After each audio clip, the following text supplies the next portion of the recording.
Ministria e Transportit dhe Infrastrukturës e konsideron të mbyllur tenderin e dhënies me koncesion të mirëmbajtjes së rrugës së Kombit, duke shpallur fitues Bashkimin e Kompanive Shqiptare Catalist dhe Salilari. Ky vendim vjen pas rrëzimit të ankimimit që Ministria e Transporteve bëri në Komisionin e Prokurimit Publik.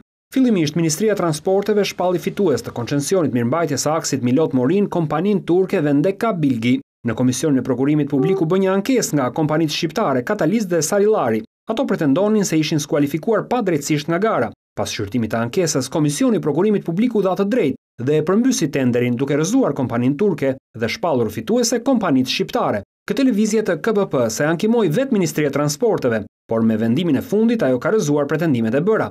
Ministria e Transporteve dhe Infrastrukturës thotë se tashmë do të ndjek apat e mëtejshëm për ekzekutimin e këtij vendimi dhe në bashkëpunim me konsulentin ndërkombëtar IFC, pjesë e Bankës Botërore, do të vijojë me negocimin e kontratës me kompaninë fituese. Rruga e Kombit është parashikuar të jepet me koncesion për mirëmbajtje për 30 vite dhe tarifa e kalimit për makinat e vogla do të jetë 5 euro, ndërsa për kamionët 10 euro.